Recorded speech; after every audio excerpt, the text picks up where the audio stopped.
নমস্কার, আমদরিয়া নিউজে আপনাদের সকলকে জানাই স্বাগত। আমি মনীষা হাজির হয়েছি কিছু বিশেষ গুরুত্বপূর্ণ খবরের সাথে।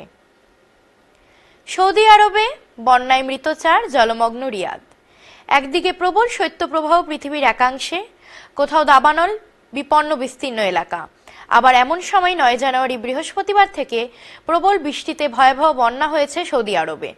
তাতে রিয়াদ, পবিত্র মক্কা মদিনার বিস্তীর্ণ এলাকাও জলমগ্ন।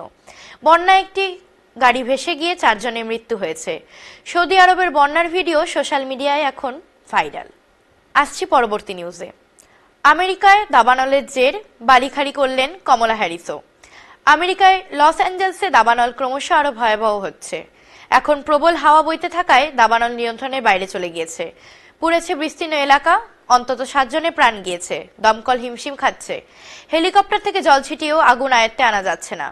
আমেরিকার ভাইস প্রেসিডেন্ট কমলা হ্যারিসের বাড়িও দাবানলের কবলে পড়তে পারে, তাই তাকে বাড়ি খালি করতে বলা হয়েছে। এই দাবানলের জন্য অনেকে বাড়ি ছেড়েছে। সেখানে আগুনের মধ্যে ঢুকে চুরির চেষ্টার অভিযোগে 3 জনকে গ্রেফতার করেছে মার্কিন পুলিশ। আসছে এই মুহূর্তের শেষ খবরে। পুতিনের সঙ্গে বৈঠক শীঘ্রই, দাবি ট্রাম্পের। আমেরিকার ভাবি প্রেসিডেন্ট ডোনাল্ড ট্রাম্পের সঙ্গে শীঘ্রই রাশিয়ার প্রেসিডেন্ট ভ্লাদিমির পুতিনের বৈঠক হতে পারে। বৃহস্পতিবার খোদ ট্রাম্প এ খবর দিয়েছেন সংবাদ মাধ্যমে। প্রসঙ্গত, ট্রাম্প আগেই বলেছেন তিনি প্রেসিডেন্ট হলে রাশিয়া ইউক্রেনের যুদ্ধ যাতে বন্ধ হয় সেই চেষ্টা করবেন। আগামী 20 জানুয়ারি প্রেসিডেন্ট হিসেবে শপথ নেবেন ডোনাল্ড ট্রাম্প। তারপরে কবে বৈঠক হতে পারে তা স্পষ্ট করে জানাননি তিনি।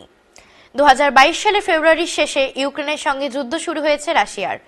এখনও যুদ্ধ থামার লক্ষণ নেই। এখন এ পর্যন্তই। পরবর্তীকালে আসছি নতুন কোনো আপডেটের সঙ্গে। ধন্যবাদ।